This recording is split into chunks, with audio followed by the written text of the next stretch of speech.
After a weekend of sneaking around with my affair partner, I stepped into my house, laughing, then my blood ran cold. My wife, my kids, and the wife of the man I'd been with were waiting for me. My wife pressed play on a laptop and said, "Since you love secrets, here's one for you." My vision blurred as the video started.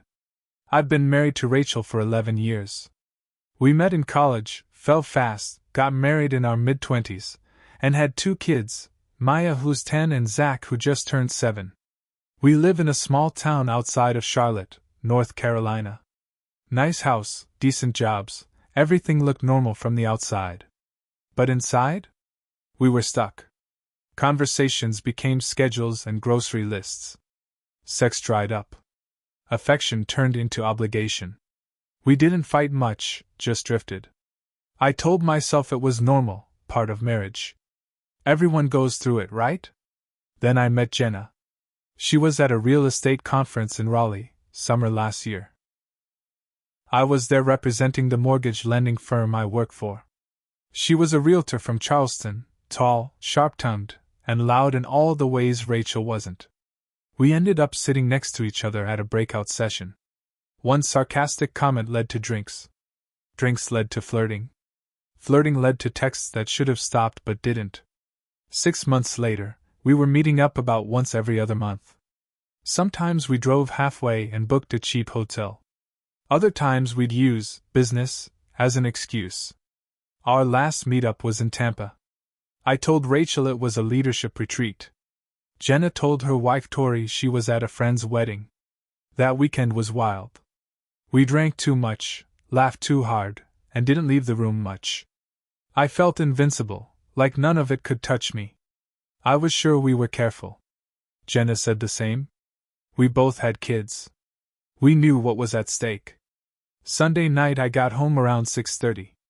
The house was too quiet. Normally the kids are running around, TV's on, someone's yelling. But that night, it felt like walking into a church. I was still grinning like an idiot when I stepped in the door. Said, "Hey! I'm home!" Then I saw them. Rachel was sitting on the couch, her hands folded in her lap. Maya and Zach were beside her, looking confused and kind of scared.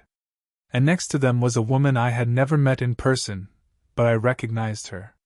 Tori. Jenna's wife. No one said a word. My mouth went dry. Rachel stood up slowly. She walked over to the coffee table where her laptop was sitting. She didn't look angry. She looked done. Like someone who had already cried it all out. She opened the laptop and pressed something.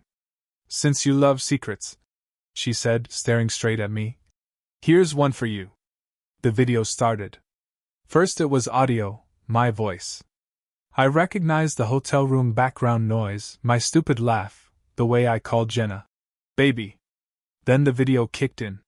It was grainy, but clear enough. Jenna on top of me. My face exposed. Everything. I heard Maya gasp. I dropped my bag and just stood there. My vision went fuzzy and my legs felt like cement. I wanted to speak, but I couldn't form words. The worst part? Tori didn't look angry either. She looked calm. Cold. Like she planned this. Like she wanted me to feel everything I was feeling. When the video stopped, nobody said anything for a full minute. I finally managed. "Rachel. She cut me off. "Don't.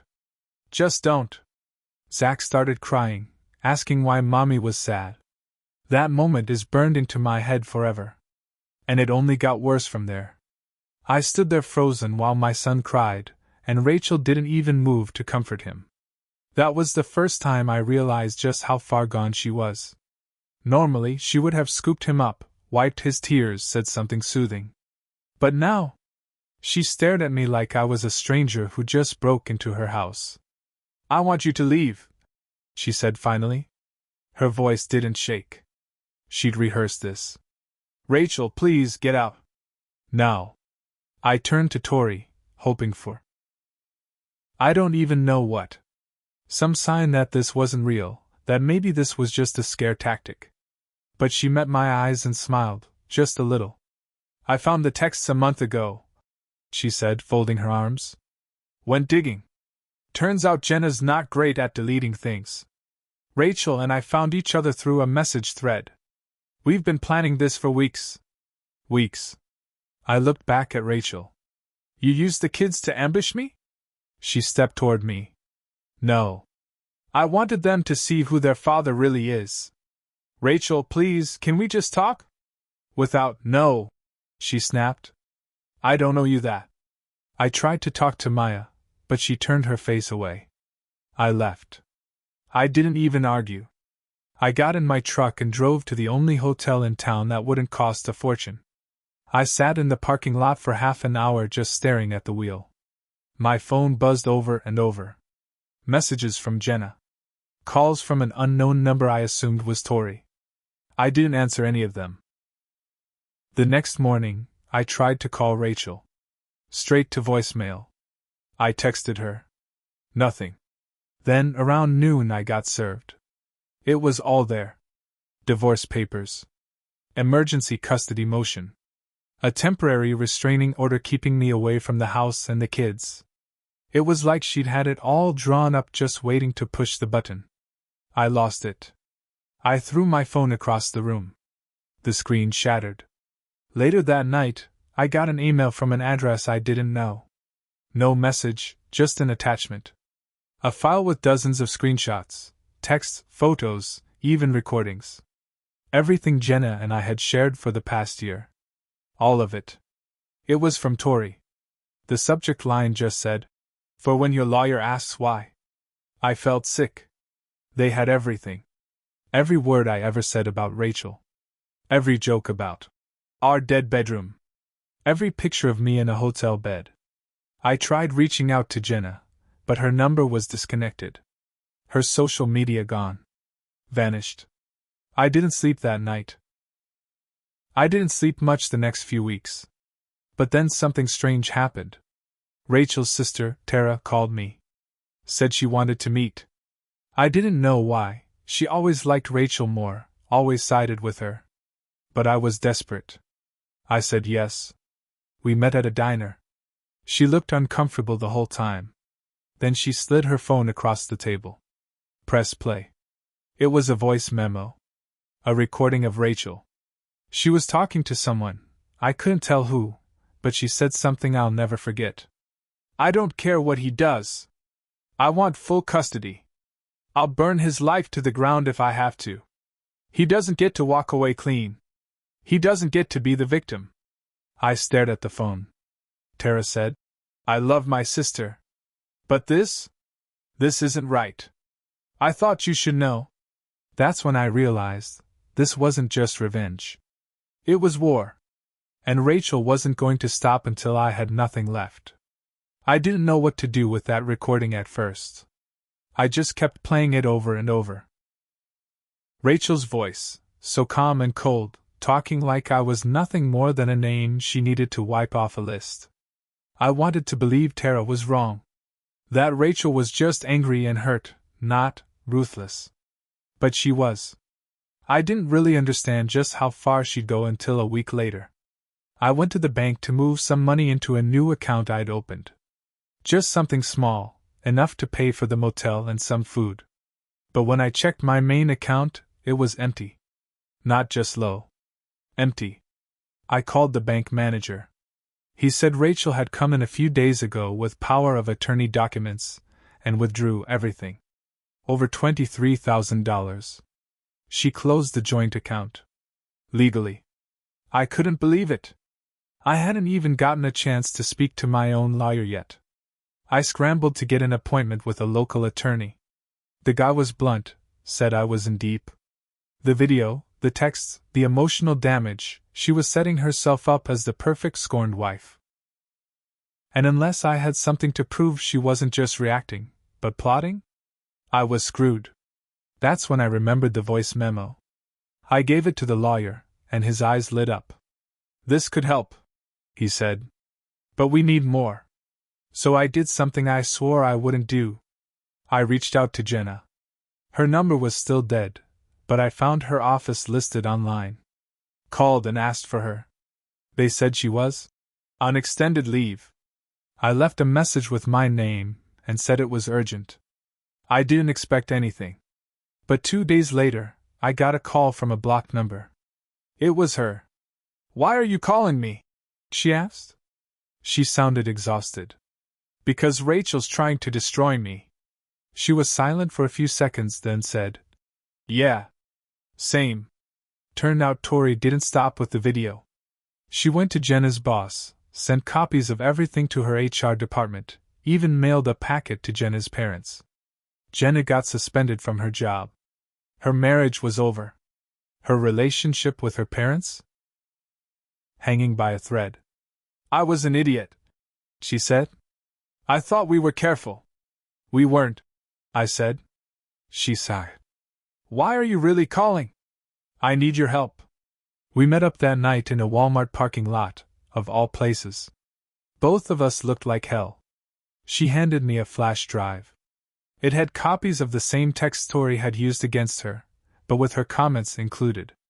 The ones where she clearly said she felt trapped in her marriage. That she was scared of Tori. That she thought she was being watched. "Don't use it unless you have to," she said. "I don't want to make this worse." I handed her a copy of Rachel's recording. Same. We sat there in silence for a bit. Then she said something that stuck with me. "They're not trying to punish us. They're trying to erase us." That's when it hit me. This wasn't just about a marriage ending. This was about control. Tori wanted to ruin Jenna. Rachel wanted to ruin me. And they were willing to go as far as they had to. The next day, I handed everything to my lawyer. And that's when the real fight started. Rachel's lawyer filed for full custody again, using the hotel video and claiming I was emotionally unstable and a threat to the children.